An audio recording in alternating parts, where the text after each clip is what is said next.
السلام علیکم ورحمۃ اللہ وبرکاتہ۔ ناظرین کرام، آپ تمام کا الخیر ٹرسٹ CGM چینل میں خیر مقدم ہے، اور آج کی ہماری گفتگو کا عنوان ہے سیرت طیبہ صلی اللہ علیہ وسلم۔ یہ چوتھا حصہ ہے، پارٹ 4 ہے، جو آپ کے سامنے پیش کیا جا رہا ہے۔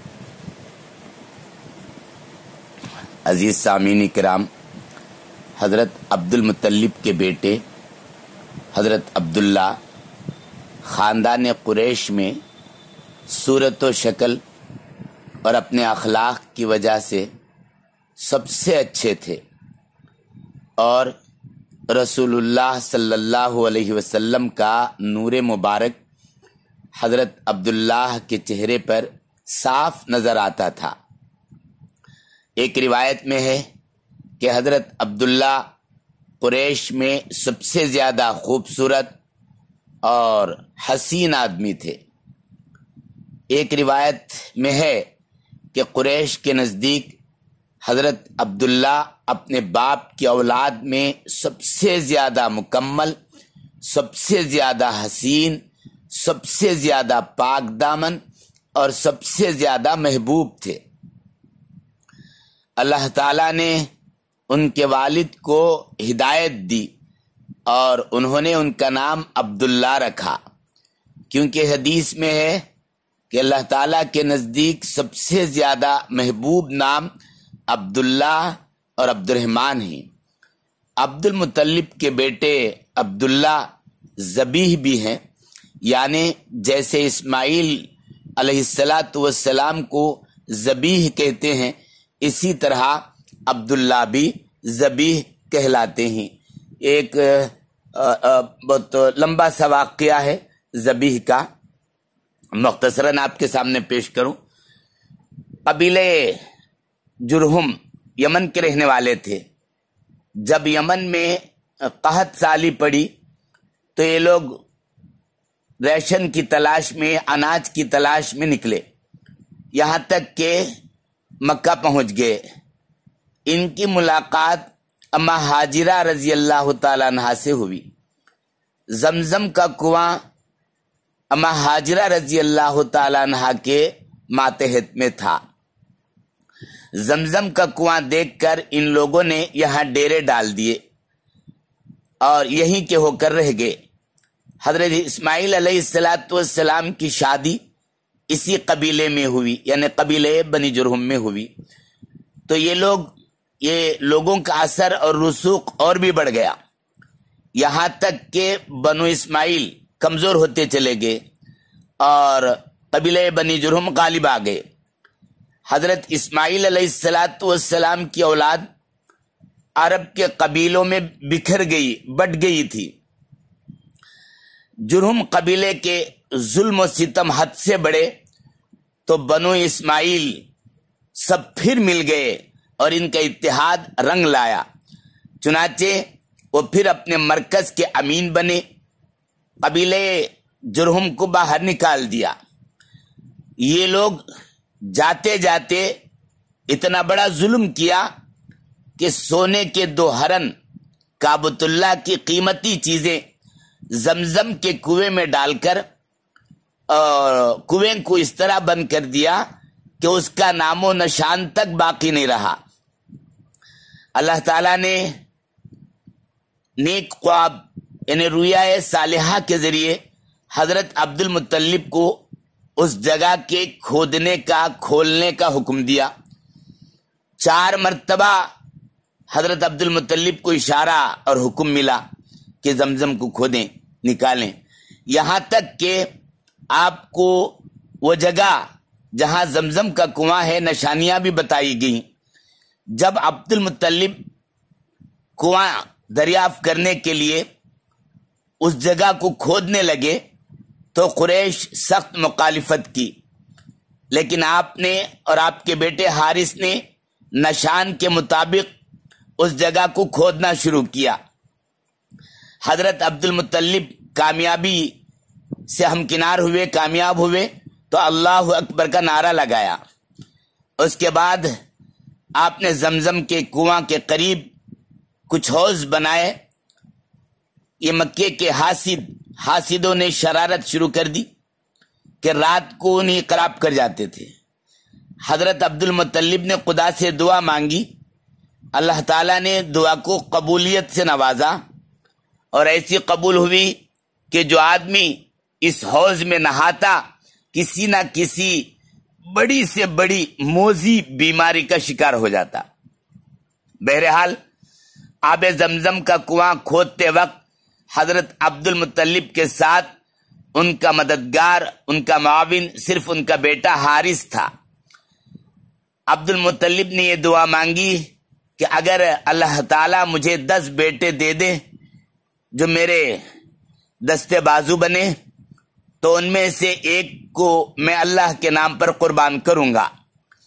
جب ان کی آرزو پوری ہو گئی تو انہوں نے 10 کے 10 بیٹوں کو ایک جگہ جمع کیا اور ان کے سامنے اپنی منت، اپنی نظر کی حقیقت بیان کی۔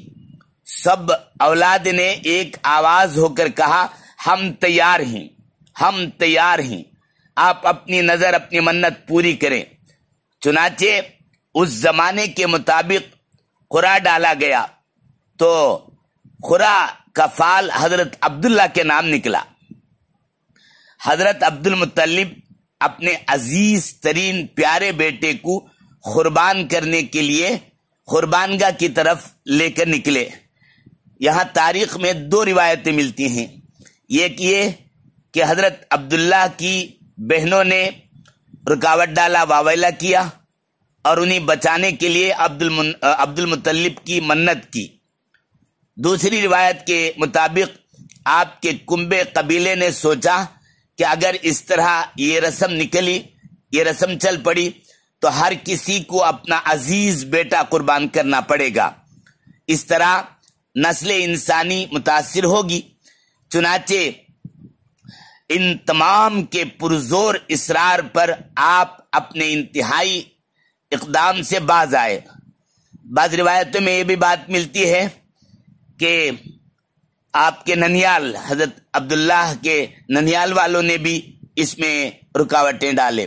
بہرحال فیصلہ یہ ہوا کہ دیت یعنی خون بہا پر خرا ڈالا جائے۔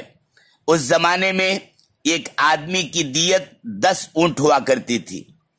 چنانچہ خرا ڈالا گیا تو حضرت عبداللہ کا نام نکلا۔ عبد المطلب 10 اونٹ زیادہ کر کے خرا ڈالتے گئے۔ اتفاق ایسا ہوا کہ ہر مرتبہ خرا فال حضرت عبداللہ کے نام نکلتا۔ بلا کر جب 100 اونٹ ہو گئے تو پھر خرا ڈالا گیا۔ اب کی مرتبہ خرا فال اونٹوں کے نام نکلا۔ اس طرح 100 اونٹ ذبح کیے گئے اور حضرت عبداللہ کی جان بچ گئی اور سلامت رہے۔